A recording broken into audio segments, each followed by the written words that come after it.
Cette exposition temporaire Tous aux Jeux, le sport dans l'Antiquité a été initiée à la demande du département de Seine-Maritime, puisque en 2012 on a les Jeux Olympiques à Londres et que dans ce cadre-là le département a souhaité mettre en place une manifestation qui s'appelle un tremplin pour les Jeux et donc a demandé également à tous ces services culturels de réfléchir sur la thématique du sport. Et il se trouvait qu'au Musée des Antiquités on a une collection qui pouvait retracer l'origine du sport et le sport dans l'Antiquité à la fois grecque et romaine.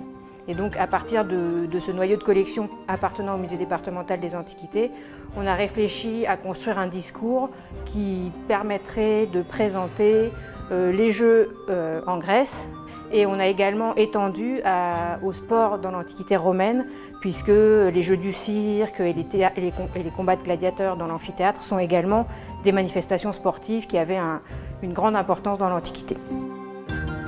En ce qui concerne la dimension grecque du sport, donc ce qu'on a gardé, c'est le terme de Jeux olympiques, et on a repris certaines épreuves comme la lutte, le pugilat, les courses. Ce qu'on doit également aux Romains, c'est une sorte de dimension de sport-spectacle. En fait, c'est vraiment à l'époque romaine que se développe cette dimension de sport-spectacle qu'on pourrait connaître actuellement avec le foot ou des choses comme ça. C'est une expo qui a l'avantage de présenter des œuvres qui sont pour la grande majorité jamais présentées au public.